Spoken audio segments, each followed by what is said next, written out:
Right ఎప్పటి నుంచో అనుకుంటుందే అయింది మొత్తంగా ఔటర్ రింగ్ రోడ్ లోపల ఆనుకుని ఉన్నటువంటి మున్సిపాలిటీస్ అన్నింటిని కూడా గ్రేటర్ హైదరాబాద్లో విలీనం చేయబోతా ఉన్నారు. మొత్తంగా 27 మున్సిపాలిటీస్ కూడా విలీనం చేస్తున్నట్టుగా రాష్ట్ర క్యాబినెట్ ప్రకటించినటువంటి పరిస్థితి కనిపిస్తూ ఉంది. ముఖ్యంగా మేడ్చల్ మల్కాజ్గిరిలో ఉన్నటువంటి 13 మున్సిపాలిటీలు కావచ్చు, రంగారెడ్డి జిల్లాలో ఉన్న 11 మున్సిపాలిటీస్ కావచ్చు, ఇవన్నీ కూడా మరికొద్ది రోజుల్లోనే గ్రేటర్లో విలీనం కాబోతా ఉన్నాయి. అయితే గ్రేటర్లో విలీనమయ్యే పరిస్థితుల్లో లోకల్ వాళ్ళు ఏమనుకుంటున్నారు, ఎందుకంటే స్థానిక అభిప్రాయాలు ఎవరు కూడా తీసుకోలేదు అని చెప్తా ఉన్నారు. ప్రజాప్రతినిధుల అభిప్రాయాలు తీసుకోలేదు.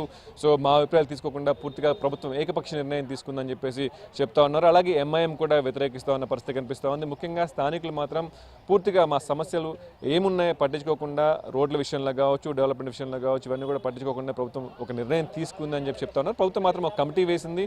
సో ఏవి మనం కలిపితే ఎలాంటి ప్రాబ్లమ్స్ ఉంటాయి, లాభాలు ఏంటి, నష్టాలు ఏంటి పూర్తిగా నిర్ణయించుకున్న తర్వాత డిసిషన్ తీసుకుంటామని చెప్పేసి కూడా చెప్తున్నటువంటి పరిస్థితి కనిపిస్తుంది. అయితే ప్రస్తుతం మనం ఈ మొత్తంగా రంగారెడ్డి జిల్లా ఉన్నటువంటి మున్సిపాలిటీస్ చూసుకున్నట్లయితే 11 మున్సిపాలిటీస్ ఉన్నాయి. సో మీర్పేట కావచ్చు, బడంగపేట కావచ్చు, బండ్లగూడ మున్సిపల్ కార్పొరేషన్ కావచ్చు, మొత్తంగా 3 కార్పొరేషన్స్ దీంట్లో ఉన్నటువంటి పరిస్థితి కనిపిస్తూ ఉంది. సో ఈ మున్సిపల్ కార్పొరేషన్స్లో కావచ్చు, మున్సిపాలిటీల్లో కావచ్చు అధికంగా జనాభా ఉన్న పరిస్థితి కూడా ఈ యొక్క రంగారెడ్డి జిల్లాలో ఉన్న మున్సిపాలిటీలోనే కనిపిస్తూ ఉంది. ముఖ్యంగా బండ్లగూడ మున్సిపల్ కార్పొరేషన్లో చూసుకున్నట్లయితే 180,000 మందికి పైగా జనాభా ఉన్న పరిస్థితి కనిపిస్తూ ఉంది. అలాగే నార్సింగ్లో కావచ్చు, మణికొండలో కావచ్చు, దాదాపుగా ఈ మున్సిపాలిటీస్లో కూడా దాదాపుగా 160,000 మందికి పైగా కూడా జనాభా ఉన్నటువంటి పరిస్థితి కనిపిస్తూ ఉంది. So highest revenue generated municipality చూసుకున్నా కూడా వెస్ట్ ఉన్నటువంటి ఈ మున్సిపాలిటీలోనే మొత్తంగా కూడా 100% పైగా కూడా ట్యాక్స్ కలెక్షన్కి సంబంధించినటువంటి విషయంలో కావచ్చు, డెవలప్మెంట్ విషయంలో కావచ్చు, రెవెన్యూ జనరేటెడ్లో కావచ్చు, మొత్తం కూడా ఈ వెస్ట్ మున్సిపాలిటీస్లోనే కనిపిస్తూ ఉంటుంది. ముఖ్యంగా మణికొండ మున్సిపాలిటీ చూసుకున్నట్లయితే ఐటీ పీపుల్ మొత్తం కూడా ఉద్యోగులందరూ, ఎడ్యుకేటర్స్ అందరూ కూడా పెద్ద పెద్ద స్కూల్స్ కావచ్చు, పెద్ద పెద్ద టవర్స్ కావచ్చు, బిల్డింగ్స్ కావచ్చు, అన్నీ కూడా మణికొండ మున్సిపాలిటీలోనే కేంద్రీకృతమై ఉంటాయి. సో డెవలప్మెంట్ అయితే హ్యూజ్గా జరిగింది. కానీ ఇక్కడ కూడా ఈ యొక్క 5 ఏళ్ళు, ఎందుకంటే ఈ మణికొండ మున్సిపాలిటీ ఏర్పడి దాదాపుగా 5 సంవత్సరాలు పూర్తయిపోయింది. సో ఈ యొక్క 5 సంవత్సరాల్లో కూడా చాలా సమస్యలు ఇంకా ఎక్కడ వేసిన గొంగళి అక్కడగానే ఉంది. ఎందుకంటే ఔటర్ రింగ్ రోడ్ కానుకున్నటువంటి లింక్ రోడ్లు ఇంతవరకు కంప్లీట్ అవ్వలేదు. సో డ్రైనేజ్ వ్యవస్థ ఇంకా పూర్తిగా సఫలీకృతం అవ్వలేదు. అలాగే ముఖ్యంగా వాటర్ సంబంధించినటువంటి సమస్యలు కూడా అంతే వెంటాడుతున్నట్టు పరిస్థితి కనిపిస్తుంది మున్సిపల్ ప్రజల్ని. సో ఈ యొక్క జిహెచ్ఎంసీలో విలీన ప్రక్రియ గురించి మణికొండ మున్సిపాలిటీ ప్రజలు ఏం మాట్లాడుకుంటున్నారు, సో వాళ్ళ అభిప్రాయాలు ఏంటి, వాళ్ళు ఏం కోరుకుంటున్నారు. సో మనం ప్రస్తుతం శ్రీ వివేకానంద పార్క్లో ఉన్నాము. సో వివేకానంద పార్క్లో ఉన్నటువంటి స్థానికులందరినీ కూడా అడిగి తెలుసుకుందాం. సో స్టార్ట్ చేద్దాం. సార్ నమస్కారం. సో ఇప్పుడు జిహెచ్ఎంసీలో విలీనం ప్రక్రియ స్టార్ట్ అయిపోయింది. సో క్యాబినెట్ అయితే నిర్ణయం చేసింది. సో ఉన్నటువంటి మున్సిపాలిటీస్ అన్నిటిని కూడా సో విలీనం చేయబోతా ఉన్నారు. సో మన మున్సిపాలిటీ చూసుకుంటే, మణికొండ మున్సిపాలిటీ చూసుకుంటే 160,000 మందికి పైగా జనాభా ఉన్నటువంటి పరిస్థితి కనిపిస్తూ ఉంది. మొత్తం కూడా ఎడ్యుకేటర్స్ కావచ్చు, మన వెస్ట్ సిటీలో చూసుకుంటే హైయెస్ట్ ట్యాక్స్ పేయర్స్ ఇక్కడే ఉన్నట్టుగా తెలుస్తూ ఉంటుంది. సో డెవలప్మెంట్ కూడా హ్యూజ్గా కనిపిస్తూ ఉంటుంది, పరిస్థితి కనిపిస్తూ ఉంది. సో మీకు సంబంధించి ఒక మున్సిపాలిటీలో గత 5 సంవత్సరాల్లో మున్సిపాలిటీ ఏర్పడిన తర్వాత సమస్యలు ఏమున్నాయి, అంతమంది పంచాయతీ నుంచి మున్సిపాలిటీలో వచ్చినప్పుడు సమస్యలు ఏమున్నాయి, ఇప్పుడు జిహెచ్ఎంసీలో కలిపి పెండింగ్ సమస్యలు కావచ్చు, ఒకవేళ కలిస్తే ఎలా ఉంటుంది, కలవపోతే ఎలా ఉంటుంది, లాభాలు ఏంటి, నష్టాలు ఏంటి, మీ దృష్టిలో ఏం చెప్తారు? మున్సిపాలిటీని జిహెచ్ఎంసీలో కలపడంలో కొన్ని ప్రయోజనాలు ఉన్నాయి, కొన్ని నిష్ప్రయోజనాలు ఉన్నాయి. మెయిన్గా ఏంటంటే మున్సిపాలిటీ ఆఫీస్ అందుబాటులో ఉండడం, కమిషన్ అందుబాటులో, పాలకులు అందుబాటులో ఉండడం, మా గ్రీవెన్సెస్ రోడ్డు విషయంలో కానీ, వాటర్ విషయంలో కానీ, పారిశుద్ధ్యం కానీ మేము ఒక రిప్రజెంటేషన్ తీసుకెళ్ళడం వాళ్ళ దగ్గర ప్రాబ్లమ్ సాల్వ్ చేసుకోవడం చాలా ఈజీగా ఉండేది. ఎందుకంటే ఇదంతా కలిపి ఒక 3-4 కిలోమీటర్ల డిస్టెన్స్లో ఉంటుంది కనుక. ఇప్పుడు జిహెచ్ఎంసీలో కలపడం వల్ల ట్యాంక్ బండ్ దగ్గర ఉన్న జిహెచ్ఎంసీ హెడ్ క్వార్టర్స్ ఆఫీస్ దగ్గర కమిషనర్ కలవడము అది చాలా ఇబ్బందికరము. అయిన తర్వాత ఇక్కడ పనులు అనేటివి కొన్ని ఫాస్ట్ ట్రాక్లో చేయించుకున్నాం, ప్యాచ్ వర్కులు కానీ ఏమన్నా ఉంటే ఇమీడియట్గా వెళ్ళడము, అప్పటిదప్పుడు చేయించుకోవడము, ఇవన్నీ చాలా ఇబ్బంది కలుగుతాయి జిహెచ్ఎంసీలో. అయిన తర్వాత ఇక్కడున్న రెవెన్యూ మ్యాక్సిమం 100-150 కోట్ల రెవెన్యూ జనరేట్ అవుతుంది. ఇప్పటివరకు ఇక్కడ జనరేట్ అయ్యేది ఇక్కడనే ఖర్చు పెట్టేవాళ్ళము డెవలప్మెంట్కు. చాలా డెవలప్మెంట్ ఉన్నది మున్సిపాలిటీ వచ్చిన తర్వాత. ఇప్పుడు ఆ ఫండ్స్ అనేటివి it will not be confine to only Manikonda, it will spread all over the GHMC. కనుక దీంట్లో కొన్ని ఇబ్బందులు ఉంటాయి. కొన్ని పనులు కావాలంటే కొద్దిగా ఇబ్బంది పడవలసి వస్తుంది. మనం కూడా ఫాస్ట్ ట్రాక్లో పనులు అయితే కావండి. అది నాది. అంటే ముఖ్యంగా రోడ్ల సమస్య కూడా మణికొండ మున్సిపాలిటీని వేధిస్తున్న పరిస్థితి కనిపిస్తూ ఉంది. లింక్ రోడ్లు అనేవి ఇంతవరకు కంప్లీట్ అవ్వలేదు. రేడియల్ రోడ్ సంబంధించినటువంటి 5 కావచ్చు, సో నార్సింగ్ కనెక్టివిటీ రోడ్ కావచ్చు. సో మణికొండ మీరు ఐటీ హబ్గా చెప్పుకున్న జనరల్గా ఐటీ కారిడార్ కానుకున్నటువంటి మున్సిపాలిటీ కావచ్చు, కానీ ఎవరైనా రావాలి అంటే సరైన రోడ్ లేదు, చుట్టూ తిరగాల్సి వస్తుంది. మున్సిపాలిటీస్లో ఉన్నప్పుడు కూడా వీటి విషయంలో ఎంతో దృష్టి పెట్టారు, కానీ అవ్వలేదు. సో జిహెచ్ఎంసీలో పరిస్థితి ఎలా ఉంది?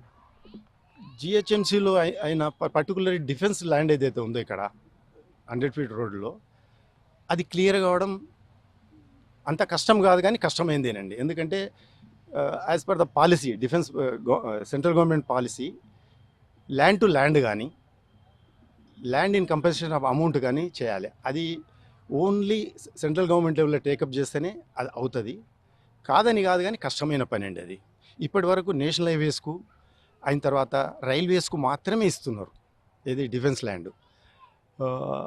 ఇలా ఒక ఏరియాకు రోడ్డు కొరకు ఇవ్వడం అనేది కష్టమండి నా ఉద్దేశంలో. సో మీరు చెప్పండి, ముఖ్యంగా ఇంతకుముందు చూసుకున్నట్లయితే స్థానిక ప్రజాప్రతినిధులందరూ కూడా అందుబాటులో ఉండేవాళ్ళు, మీ సమస్యలన్నీ కూడా చిటికలో సాల్వ్ చేసేవాళ్ళు, గ్రౌండ్ లెవెల్లో తిరుగుతూ ఉండేవాళ్ళు. కానీ జిహెచ్ఎంసీ వచ్చిన తర్వాత మాత్రం అలా పాసిబిలిటీ ఉండదు. దానికి సంబంధించి ఒక చైన్ సిస్టమ్ ఉంటుంది. ఆఫీసర్లు అందరూ ఉంటారు, ఏసీపీ దగ్గర నుంచి కమిషనర్లు, జోనల్ కమిషనర్లు, ఇన్ని క్యాడర్స్ అన్నీ ఉంటాయి. సో మీ సమస్యలు తీసుకెళ్లాలంటే జోనల్ ఆఫీస్కో సర్కిల్ ఆఫీస్కో వెళ్లాల్సి ఉంటుంది. సో స్థానికంగా ఉన్నటువంటి ప్రజలకు ఎలాంటి లబ్ధి ఉంటుంది, సో ఎలాంటి నష్టాలు ఉంటాయి? సార్ ఇప్పుడు రాబోయే తరంలో గత 5 సంవత్సరాల్లో జరిగిన అభివృద్ధి టోటల్గా కుంటుపడే పాసిబిలిటీ ఉంది. డ్యూ టు ఫైనాన్స్ అనుకోండి, వచ్చే ఫైనాన్స్ అంతా పోయి డిస్ట్రిబ్యూట్ అవుతుంది.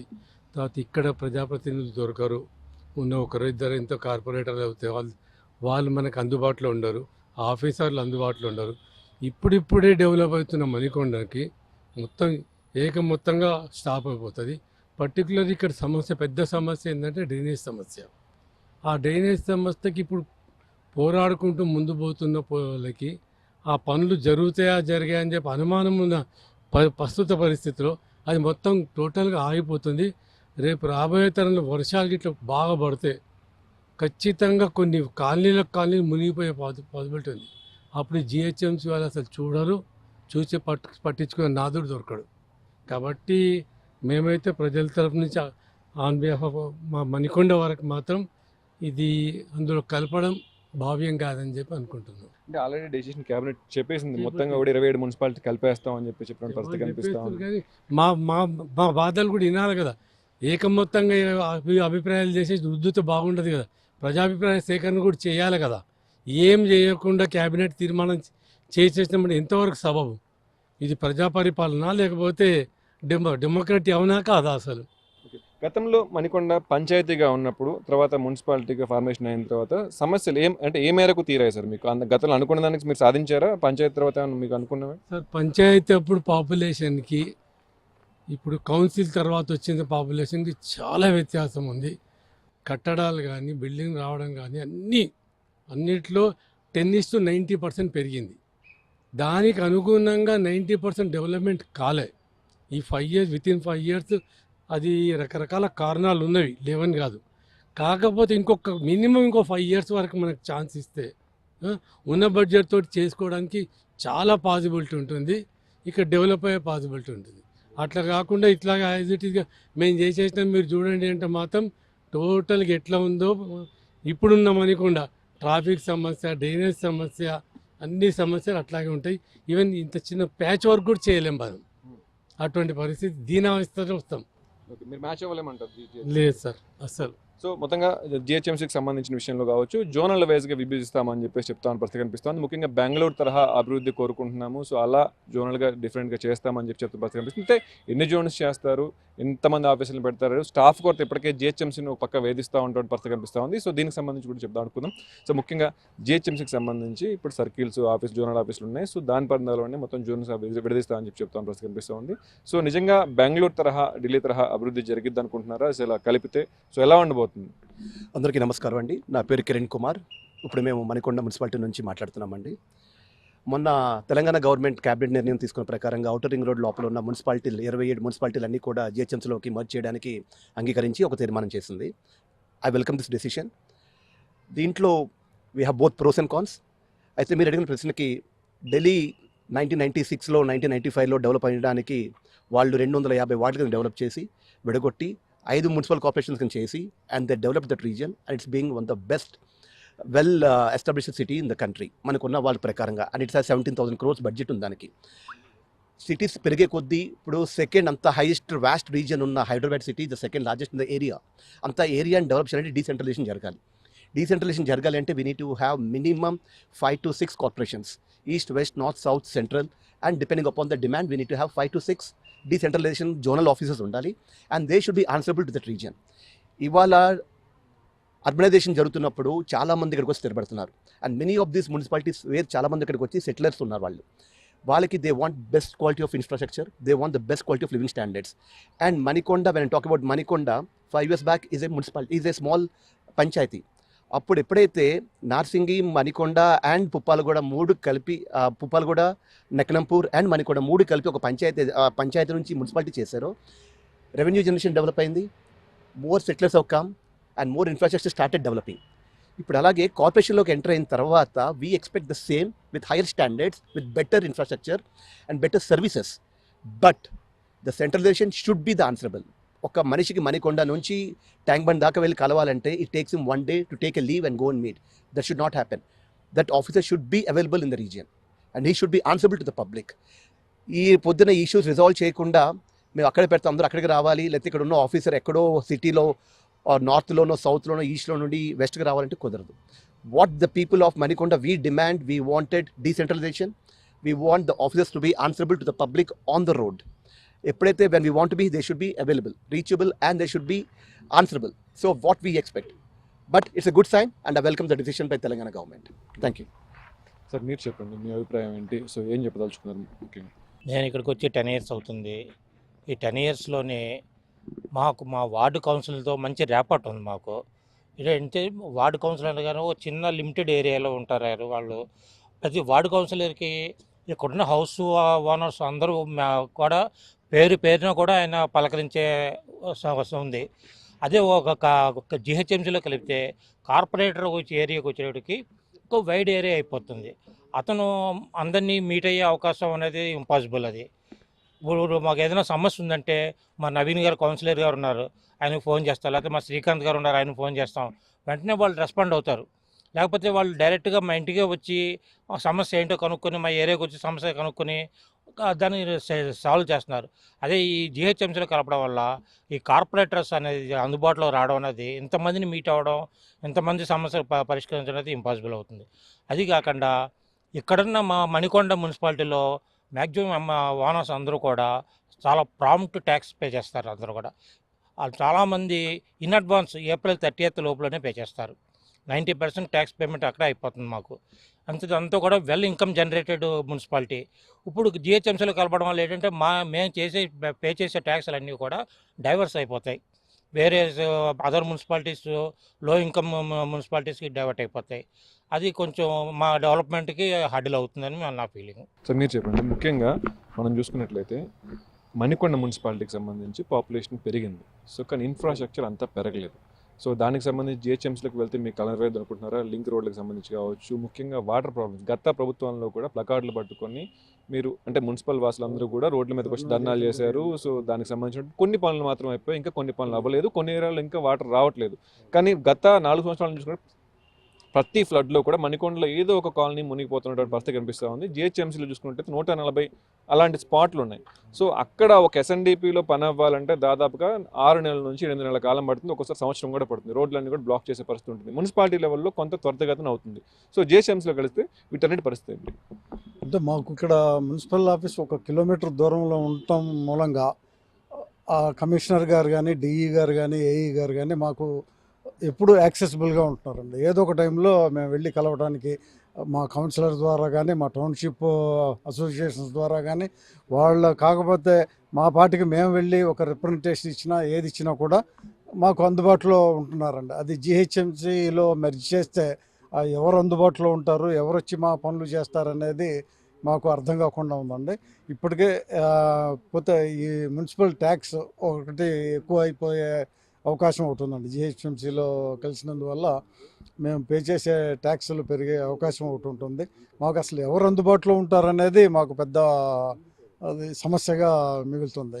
వాటర్ కూడా మేము చాలాసార్లు ధర్నాలు చేయడం జరిగింది. ఆ తర్వాతనే కొంచెం కనెక్షన్లు ఇవ్వడం జరిగింది. ఇప్పటికి కూడా వాటర్ చాలా తక్కువనే రిలీజ్ చేస్తున్నారు. ఇక్కడ overhead tank road number sports పార్కులో ఓవర్ హెడ్ ట్యాంక్ కట్టారండి. 2.5 మిలియన్ ఓవర్ హెడ్ ట్యాంక్ కట్టారు. ఇప్పటికీ దాన్ని ఇంకా అమల్లోకి తీసుకురాలేదు. దాని నుంచి వాటర్ సప్లై చేయడం లేదు. అదొకటి పెద్ద సమస్య ఉందండి. డ్రింకింగ్ వాటర్ సమస్య ఒకటి బాగా ఉంది మాకు. ఎందుకంటే అండర్ గ్రౌండ్ వాటర్ చాలా తక్కువగా ఉంది ఈ ఈ కాలనీలో మాకు అల్కాపూర్ అంటే మీరు టౌన్షిప్ కాలనీలో. చూస్తున్నట్టు నేను మున్సిపాలిటీస్లో ఉన్నటువంటి నిధులతోటో సిఎస్ఆర్ ఫండ్స్ తోటి జనరల్గా పార్కులన్నీ కూడా మీరు వెల్ ఎస్టాబ్లిష్ చేశారు. పార్క్స్ అన్నింటిలో కూడా బాగా డెవలప్మెంట్ జరిగింది, ట్రాక్స్ ఏర్పాటు చేశారు. కానీ జిహెచ్ఎంసీలో ఉన్నటువంటి పార్క్స్లో అంతా మీకు కనిపించదు, పెద్ద పెద్ద పార్కులు తప్ప. సో ఈ విషయంలో కూడా మీకు కొంత కనిపిస్తుందా? ఎందుకంటే ఈ మున్సిపాలిటీ టేక్ ఓవర్ చేసిన తర్వాత చాలా వరకు పార్కులు బాగా డెవలప్ చేయడం జరిగిందండి. అన్ని పార్కుల్లో కూడా ఓపెన్ జిమ్లు కానీ లేకపోతే పిల్లలకి ఆడుకోవడానికి చిన్నపిల్లలు వాళ్ళకి కావాల్సిన ఎక్విప్మెంట్ అంతా కూడా ఫిక్స్ చేయడం జరిగింది. వాటిని మెయింటెనెన్స్ చేయడం జరిగింది. ఏదైనా ప్రాబ్లం ఉన్నా కూడా మాకు ఇప్పుడు ఎక్స్ కౌన్సిలర్స్ ద్వారా వాళ్ళ నోటీస్కి తీసుకెళ్తే వాళ్ళు ఇమ్మీడియట్గా కన్సర్న్డ్ కాంట్రాక్టర్లకు లేకపోతే మున్సిపల్ ఆఫీస్కి మున్సిపల్ అధికారుల దృష్టికి తీసుకెళ్ళి ఇమ్మీడియట్గా వాటిని బాగు చేయించి 1-2 రోజుల్లోనే మళ్ళీ వాటిని ఉపయోగంలోకి తీసుకొచ్చే పరిస్థితి ఉందండి. ఒకసారి జిహెచ్ఎంసీలో కలిస్తే మరి వాటి పరిస్థితి ఏమిటనేది కూడా మాకు గంభీరగోచరంగా ఉంది. Okay, thank you. సో మీరు ఒక ప్రెసిడెంట్గా ఉన్నారు ఒక అపార్ట్మెంట్కి ఇక్కడ. సో దానికి సంబంధించి ఇక్కడ ఉన్నటువంటి మెయింటెనెన్స్ కావచ్చు, మీకు చెత్త కలెక్షన్స్లో కావచ్చు, ఇవన్నీ కూడా చూసుకుంటూ ఉంటే ప్రాంప్ట్గా అవుతూ ఉంటే దగ్గరగా ఉంటుంది, స్టాఫ్ ఉంటారు, సో ఇవన్నీ ఉంటాయి. కానీ జిహెచ్ఎంసీలో మీకు కలిసిపోయిన తర్వాత మీకు పక్కన ఉన్నటువంటి జిహెచ్ఎంసీలో ఏం జరుగుతుందో తెలుసు మీకు. సో మిగతా విషయాల్లో కూడా మీరు పోల్చి చూసుకుంటున్నప్పుడు మీకు ఎలా అనిపిస్తుంది? లాభాలు ఎక్కువ అనిపిస్తున్నాయా, నష్టాలు ఎక్కువ అనిపిస్తున్నాయా? నమస్కారం అండి, నా పేరు వెంకట్రామ్, మార్నింగ్ రాగా అసోసియేషన్ ప్రెసిడెంట్ నేను. సార్, ఇక్కడ జిహెచ్ఎంసీ అయినా మున్సిపాలిటీ అయినా ప్రజలకు కావాల్సింది ఫెసిలిటీస్ అండి.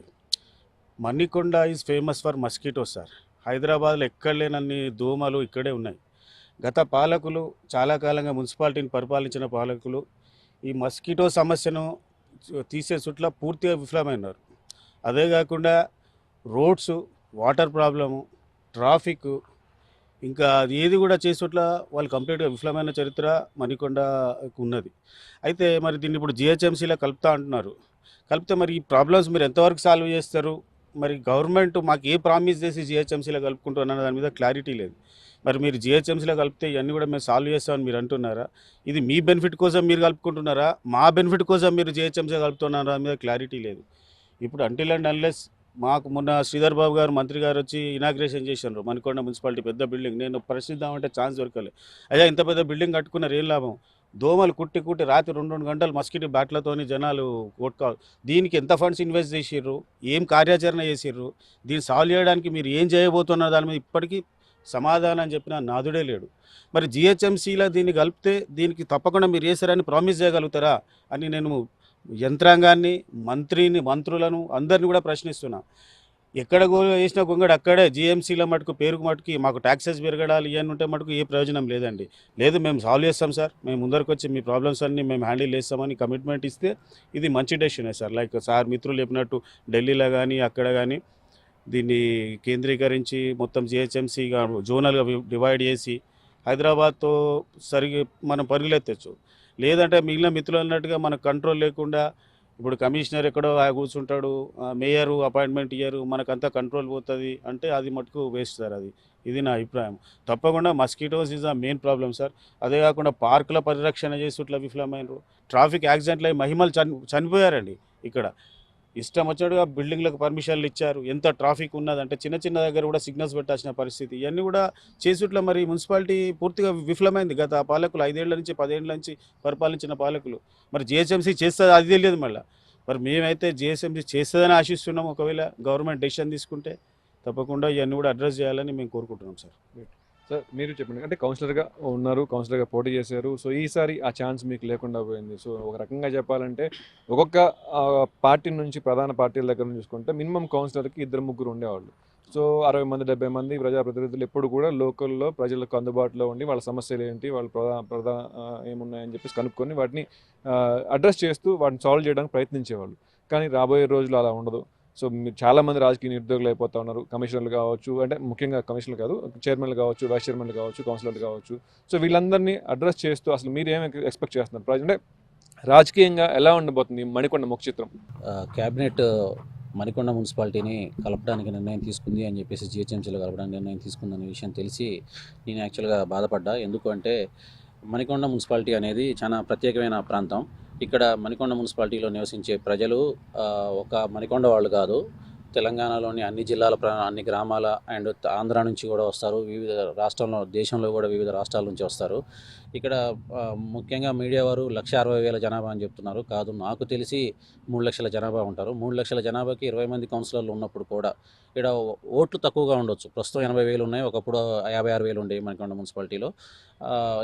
ఒక కౌన్సిలర్కి 2-3 వేల ఓట్లు ఉన్నాయని చెప్పేసి అనుకుంటారు. కానీ ఒక కౌన్సిలర్కి ఒక 20-30 వేల మంది జనాభాని రిప్రజెంట్ చేస్తున్నట్టు ఇక్కడ 20-30 వేల మంది జనాభాకి కౌన్సిలర్ అందుబాటులో ఉన్నప్పుడే అన్ని సమస్యలను, ఇందాక రామ్ గారు చెప్పినట్టు అన్ని సమస్యలను తీర్చలేకపోయాము. దోమల సమస్యని పూర్తిగా తీర్చలేకపోయాము. ఇప్పుడు జిహెచ్ఎంసీలో కలిపితే మణికొండకు ఒక 2 కార్పొరేటర్లు వచ్చే ఛాన్స్ ఉంది. ఒక 3 లక్షల జనాభాకి 2 కార్పొరేటర్లు అంటే వాళ్ళు ఖచ్చితంగా ప్రజలకు అందుబాటులో ఉండలేరు, ప్రజల సమస్యలను తీర్చలేరు. సో తెలంగాణ ప్రభుత్వం కూడా ప్రాపర్గా ప్రజల దగ్గర నుంచి గ్రౌండ్ వర్క్ చేయకుండా, ప్రజాభిప్రాయాన్ని తీసుకోకుండా ఏకపక్షంగా నిర్ణయం తీసుకోవటం ఇది ఏం బాలేదు. అసలు తెలంగాణ రాష్ట్రం అనేది ఏర్పడ్డదే అధికార వికేంద్రీకరణలో భాగంగా ఆర్టికల్ 3 ప్రకారం. గాంధీ గారు కోరుకున్నది కూడా గ్రామ స్వరాజ్యం అని కోరుకున్నారు. ఈ ఏకపక్ష నిర్ణయం వల్ల మున్సిపల్ స్వరాజ్యం అనేది పోతుంది. ఒకప్పుడు సొంతంగా లోకల్లో ఉన్న ప్రజలు నిర్ణయాలు తీసుకునే అధికారాన్ని కోల్పోతున్నారు. సో ఇది రాజ్యాంగానికి విరుద్ధమైన నిర్ణయము. ప్రజాభిప్రాయాన్ని తీసుకొని నిర్ణయం తీసుకోవాల్సింది. ఇప్పుడు ఔటర్ రింగ్ రోడ్లో ఉన్న మున్సిపాలిటీలన్నీ కలుపుతూ ఉంటున్నారు. అంటే చాలా పెద్ద మున్సిపాలిటీ హైదరాబాద్ కార్పొరేషన్ కాబోతుంది. కొన్ని రోజుల తర్వాత రీజనల్ రింగ్ రోడ్లో ఉన్నాయని కలుపుతూ ఉంటారు. ఆ తర్వాత తెలంగాణ అంతా ఒకే మున్సిపాలిటీ, ఒకే కార్పొరేషన్ అనే పరిస్థితి వచ్చింది. సో ఇది రాజ్యాంగ విరుద్ధమైన నిర్ణయము. ప్రజాభిప్రాయాన్ని తీసుకొని జనాలకి లాభం చేకూరే నిర్ణయాలు తీసుకోవాలని చెప్పేసి నేను డిమాండ్ చేస్తున్నాను. అంటే మీకు జిహెచ్ఎంసీలో కలిస్తే డెవలప్మెంట్ కూడా ఉంది. ఇప్పుడు ఉన్నటువంటి జిహెచ్ఎంసీలో కూడా మరి అత్యధికంగా పే చేసేటువంటి బంజారాహిల్స్, జూబ్లీస్ లాంటివి ఉన్నాయి. సో అత్యల్పంగా పే చేసే చార్మినార్ లాంటి కొన్ని ఏరియాల్లో కూడా ఉన్నటువంటి పరిస్థితి మనం చూస్తూ ఉంటాము. సో అక్కడ ఎలక్ట్రిసిటీ బిల్ కలెక్ట్ చేయాలన్నా, వాటర్ బిల్ కలెక్ట్ చేయాలన్నా ఆఫీసులు తన్నులు తింటారు పోయి అక్కడ. సో అలాంటి పరిస్థితి కూడా ఉంటాయి. సో ఎట్లాగో ఫండ్ అంతా కూడా డివైడ్ అవుతూ ఉంటుంది. సో మన దగ్గర మాత్రం 90% ఫండ్స్ ముందే కలెక్ట్ అవుతూ ఉంటాయి. సో డెవలప్మెంట్లో వేరియేషన్ అయితే కనిపిస్తూ ఉంటుంది డెఫినెట్గా. సో దానికి సంబంధించి అదొకటి అడ్వాంటేజ్, డిసడ్వాంటేజ్ సంబంధించి ఉన్నాయి. ముఖ్యంగా లింక్ రోడ్లకు సంబంధించి సో గ్రేటర్ హైదరాబాద్లో ఉన్నటువంటి రోడ్స్ విషయంలో ఏదో ఒకటి ఎక్కడో దగ్గర రోడ్లన్నీ కూడా అన్ని కాలనీస్కి ఏర్పాటు చేసుకున్నారు. కానీ మున్సిపాలిటీకి సంబంధించి 5 సంవత్సరాలలో కూడా రోడ్లు ఎక్కడా కూడా కంప్లీట్ అవ్వలేదు. ఉన్న రోడ్లు మీరు వేశారు కానీ కొత్తగా రోడ్లు క్రియేట్ చేయడంలో విఫలమైపోయిన పరిస్థితి కనిపిస్తూ ఉంది. సో గవర్నమెంట్లో ఉన్నటువంటి ప్రాబ్లమ్స్ కావచ్చు, మీ దగ్గర రెవెన్యూలో ఉన్న ప్రాబ్లమ్స్ కావచ్చు, ఇవి కూడా చాలా స్పష్టంగా కనిపిస్తూ ఉన్నాయి. సో ముఖ్యంగా మణికొండ, నార్సింగి, అలాగే మనం చూసుకున్నట్లయితే బండ్లగూడకు సంబంధించినటువంటి ఈ మున్సిపల్ ప్రాంతాల్లో చూసుకున్నట్లయితే కనెక్టివిటీ సమస్యలు చాలా అత్యధికంగా కనిపిస్తూ ఉన్నాయి. దీనికి సంబంధించి మీరు అడ్రస్ చేస్తున్నారు ప్రభుత్వానికి. ఎందుకంటే ఇప్పుడు మీరు ఎమ్మెల్యేకి చెప్పాలి, ఎమ్మెల్యేకి చెప్తేనే ఎమ్మెల్యే ప్రభుత్వం దగ్గర తీసుకెళ్తాడు, కార్పొరేటర్ లెవెల్లో మీరు ఎట్లా ఎలక్ట్ చేస్తారు. కానీ ప్రస్తుతానికి ఉన్నటువంటి క్లియర్గా ఉన్నటువంటి సమస్యలు ఏమున్నాయి, ఇవన్నీ మీరు ప్రభుత్వానికి అడ్రస్ చేస్తారు? ఖచ్చితంగా అండి. ఇప్పుడు హెచ్ఎండిఏ ఉంది, రోడ్లు చాలా వరకు హెచ్ఎండిఏ టేకప్ చేసేది. సో మున్సిపాలిటీ ఉన్నప్పటికీ కూడా రాష్ట్ర ప్రభుత్వం హెచ్ఎండిఏ నిర్ణయాలు తీసుకొని కూడా ఇప్పుడు మణికొండకు కావాల్సిన కొన్ని కనెక్టివిటీ రోడ్లు డెవలప్ చేయడం గత ప్రభుత్వంలో. ఈ మిగిలిన రోడ్లు కూడా కొన్ని డెవలప్ అవ్వాల్సినవి కూడా ఆర్మీ వాళ్ళు ఎన్ఓసి ఇవ్వక, కొన్ని వాళ్ళ ల్యాండ్ అక్విజిషన్లో ప్రాబ్లం ఉండి కొన్ని ఆగిపోయాయి. ఎస్, మున్సిపాలిటీలో ఉన్నప్పుడు కూడా కొన్ని ప్రాబ్లమ్స్ నేను హెచ్ఎండిఏలోకి వెళ్తే, జిహెచ్ఎంసీలోకి వెళ్తే ఎలా ఉంటుందో తెలియకపోయినప్పటికీ కూడా మున్సిపాలిటీలో ఉన్నప్పుడు కొన్ని కుటుంబాలు ఉండేవి, పెద్ద కుటుంబాలు, పాత ఎప్పటి నుంచో ఉన్న కుటుంబాలు, వాళ్ళ భూములు ఆ భూమిని టచ్ చేస్తే ఒక 200 ఓట్లు పోతాయి, 300 ఓట్లు పోతాయి అన్న కారణంతో కూడా లోకల్లో ఉన్న లీడర్స్ కూడా వాళ్ళని అంటే ఆ రోడ్లు అక్విజిషన్ దగ్గర వాళ్ళకి సపోర్ట్ చేసి రోడ్లు ఓపెన్ కాకుండా కొన్ని ప్రాబ్లమ్స్ ఉన్నాయి. సో జిహెచ్ఎంసీలోకి వెళ్తే పై లెవెల్లో నుంచి పెద్ద నిర్ణయాలు తీసుకొని ఏమన్నా ఓపెన్ అవుతాయేమో అని ఆశపడుతున్నాం. కానీ నాకు తెలిసి అది కూడా అవుతుందని నేను అనుకోవట్లేదు. సో కనెక్టివిటీ మాత్రం రాష్ట్ర ప్రభుత్వ స్థాయిలో నిర్ణయాలు తీసుకొని ఎక్కడి నుంచి ఎక్కడికైనా తీసుకోవచ్చు. ల్యాండ్ అక్విజిషన్ యాక్ట్ కూడా ఉంది మనకి, అది ఇంప్లిమెంట్ చేయొచ్చు. సో రోడ్ కనెక్టివిటీ అనేది జిహెచ్ఎంసీలో కలపడం సొల్యూషన్ అనేది అయితే నేను అనుకోవట్లేదు. మనకి చెత్తకు సంబంధించినటువంటి ప్లాంట్స్ అని ఏర్పాటు చేసుకున్నాం. సో ఇప్పుడు చెత్త సేకరణకు సంబంధించి జవహర్ నగర్ డంపింగ్ యార్డ్ పంపిస్తూ ఉంటారు జిహెచ్ఎంసీలో. లోకల్గా మాత్రం మనం లోకల్ కలెక్ట్ చేసుకొని చేస్తూ ఉంటాం. ఇంకొకటి మురికి సమస్య, ఒకటి డ్రైనేజ్ సమస్య నిత్యం వెంటాడుతూ ఉంటుంది. ముఖ్యంగా కుక్కల బెడద కూడా వెంటాడుతూ ఉంటుంది. కుక్కలు కూడా స్వైర విహారం చేస్తాయి. చేస్తూ ఉంటాయి. దానికి సంబంధించి బైట్స్ కూడా మనకు పెరుగుతూ ఉంటుంది జిహెచ్ఎంసీలో. సో వీటి సమస్యకు సంబంధించి మున్సిపాలిటీలో కొంత తక్కువ ఉంటుంది, శివారు మున్సిపాలిటీలో ఉన్నటువంటి కొంత తక్కువగా ఉంటుంది.